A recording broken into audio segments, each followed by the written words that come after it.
ಆಯಿತು guys, creeper form ಮಾಡಲಿಕ್ಕೆ ಶುರು ಮಾಡೋ ಗೈಸ್. ಆಲ್ ರೈಟ್ ಗೈಸ್, ಈಗ ನಾನು ಕೇವಿಗೆ ಬಂದೇನೆ. ನನಗೆ ಬಿಲ್ಡ್ ಮಾಡಲಿಕ್ಕೆ ಸ್ವಲ್ಪ ಕಾಬಲ್ಡ್ ಡೀಪ್ ಸ್ಲೇಟ್ ಬೇಕು. ಆದರೆ ನನ್ನ ಮನೆಯಲ್ಲಿ ಉಂಟು, ನನ್ನ ಮನೆಯಲ್ಲಿ ಡೀಪ್ ಸ್ಲೇಟ್ ಇರೋದು. ಅದನ್ನು ಪುನಃ ಕಾಬಲ್ಡ್ ಡೀಪ್ ಸ್ಲೇಟ್ ಮಾಡಲಿಕ್ಕೆ ತುಂಬ ಟೈಮ್ ಆಗ್ತದೆ. ಅದಕ್ಕೆ ನಾನು ಮೈನ್ ಮಾಡಲಿಕ್ಕೆ ಬಂದದ್ದು.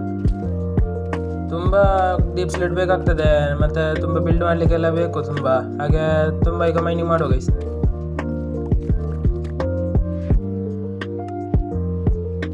ಈಗ ನಾನು ರೆಕಾರ್ಡ್ ಮಾಡ್ತಾ ಇರುವಾಗ ನನಗೆ ಆಯ್ತು ಅದು ರೆಕಾರ್ಡ್ ಮಾಡೋಕ್ಕಿಂತ ಕಾಣಲ್ಲ ಅಂತ, ಫುಲ್ಲು ಡಾರ್ಕ್ನೆಸ್ ಉಂಟಲ್ಲ. ಅದಕ್ಕೆ ನಾನು ಸ್ವಲ್ಪ ನೈಟ್ ವಿಷನ್ ಪೋಷನ್ ತಂದೇನೆ.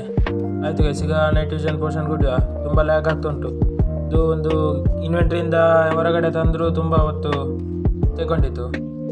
ಆಯಿತು ಗೈಸ್, ಈಗ ನಾನು ನೈಟ್ ವಿಷನ್ ಪೋಷನ್ ಕುಡಿದ್ದೇನೆ. ಕುಡಿದಾದ್ಮೇಲೆ ಮೈನಿಂಗ್ ಕಂಟಿನ್ಯೂ ಮಾಡೋ ಗೈಸ್.